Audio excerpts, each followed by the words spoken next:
Yo, what's going on YouTube? It's your boy Topics and welcome to Peep Game. Alright, peep this.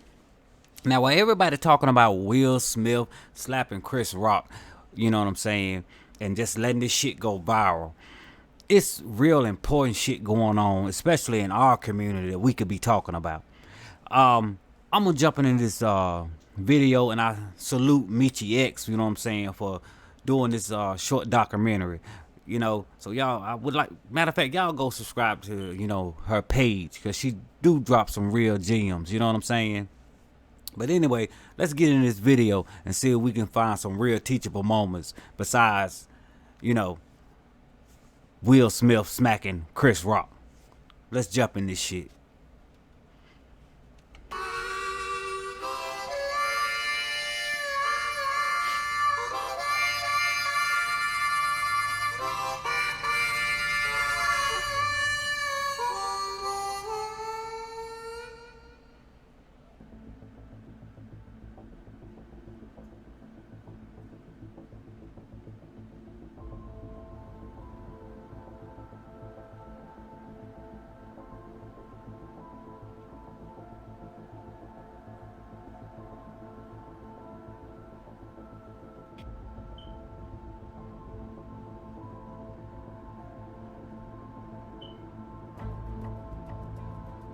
Can we just go back and you explain to me what happened that day?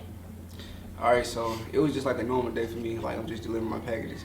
I usually start like early in the morning around 7 and I end around the same time at night. So it was like around 7:30. It was already kind of dark when I went out there, but I had accidentally put in the wrong address in my GPS or whatever. So I was actually about to leave the neighborhood and mark it as an incorrect address. But as I was leaving, I seen a house that may have had the correct address to my left on the mailbox. So I checked my, I forgot what the thing is called. Leo. I checked my Leo, which is my work device, and just to confirm the address, and it was correct. So I turned around in this yard. I proceeded back to the correct address to deliver the package. I hopped out, put the package down, and got back in. As I'm proceeding to leave the yard, it's a white pickup truck coming from a house in the background, the same plot of land. So they get like extremely close to me. They start blowing their horn. At this point, I'm just thinking like I'm in their way. I proceeded to try to leave the driveway, and like the guy tried to cut me off, but my instincts kicked in. I swerved around him. I drive down about 2 or 3 houses. There's another guy standing in the middle of the street holding a gun, pointing at my window like this. He just like mouthing the word stop me. He's doing his hand like this. So at this point I'm still in like survival mode. I shake my head, no, I have behind the steering wheel. Swerve around him as well. When I swerve around him though, he's up firing shots into the back of my van. And then I drive down the road. I'm still going at this point. I drive down the road as I'm proceeding to leave the neighborhood. One of my bosses actually called me, and she heard some of the shots going off. So she told me to get back to the station as fast as I can. I start heading that way. Like, I'm not stopping at no lights or nothing. I noticed the white pickup truck still behind me at this point, and they chased me all the way out the city to the highway. After I make it to the highway, I drive down about 10, 15 minutes. Then that's when I started feeling a little bit safer, because I ain't seen no behind me no more. And I called my boss or whatever.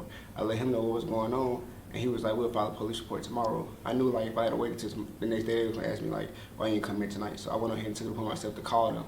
Once I called them, I reached the dispatch, and I started telling him like half my story before he cut me off. He asked me like, were you at this address right here? And I was like, yes sir. He was like, well, we just got a report of a suspicious person coming from the address. And I said, sir, I'm not a suspicious person. I'm a FedEx worker. I was just doing my job. And I had told him that they shot at me as well. He was like, well, they didn't tell us that, of course they went. So at some point in the conversation, I told him that me and my boss would be coming up there in the morning. So I asked him, could I finish my story?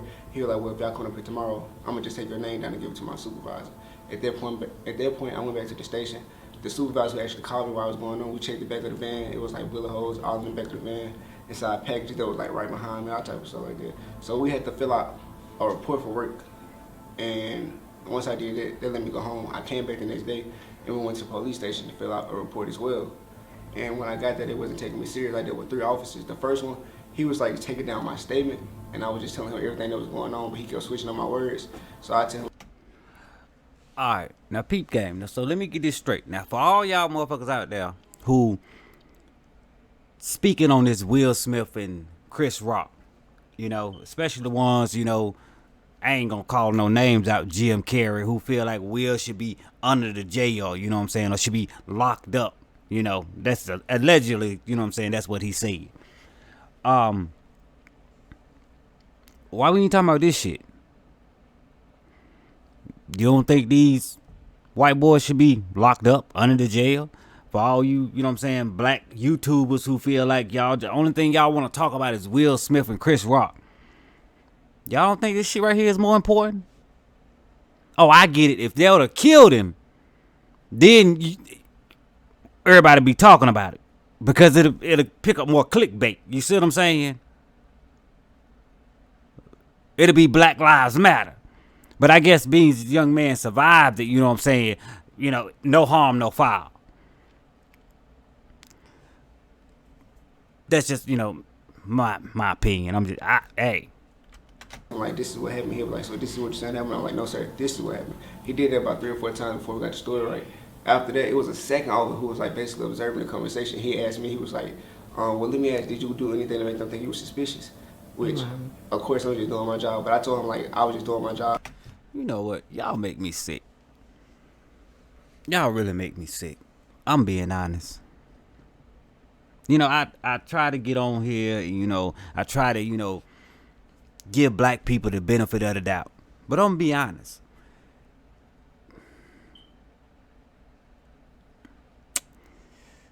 You motherfuckers have been so conditioned that any story that these people put out, y'all run with it.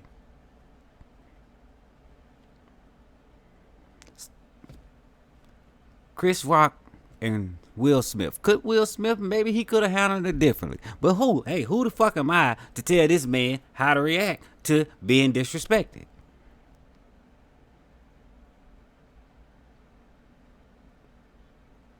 Who are you?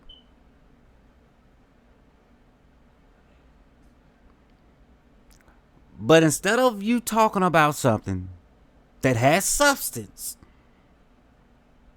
like the bullshit that's going on in our community, you enslaved mind motherfuckers would rather get on social media and spend all your time talking about Will Smith and Chris Rock when people in your neighborhood getting slapped the fuck up every day.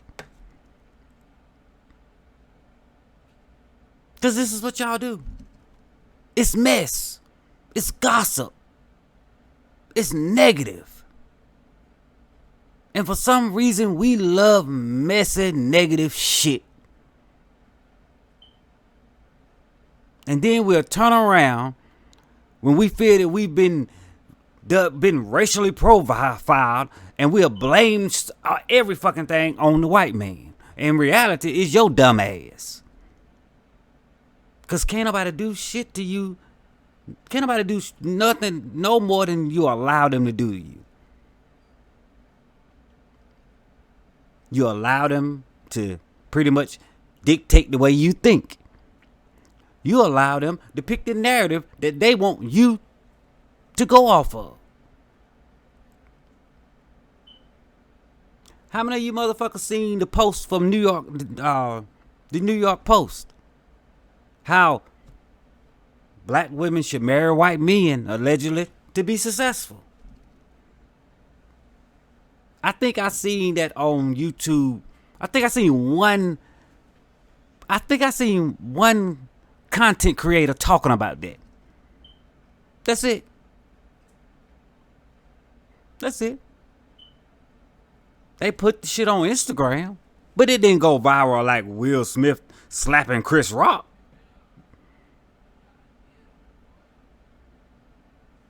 No, he ain't go viral like that.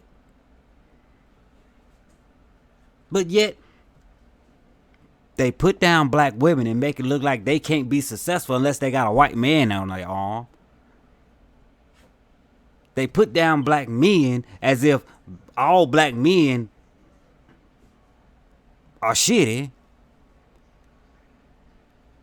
And they paint a fucked up narrative to destroy the black family.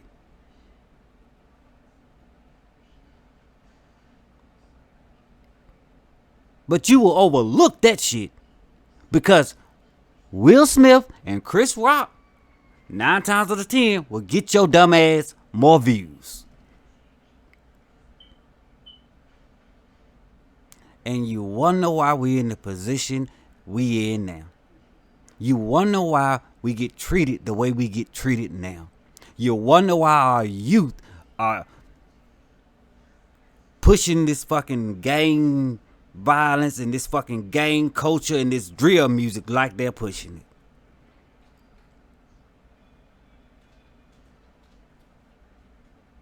Because we don't give them shit else to talk about, to look up to.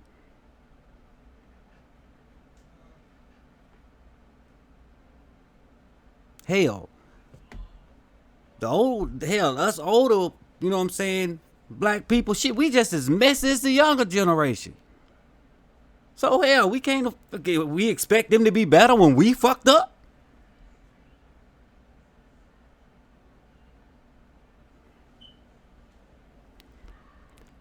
Things will change when we get our shit together.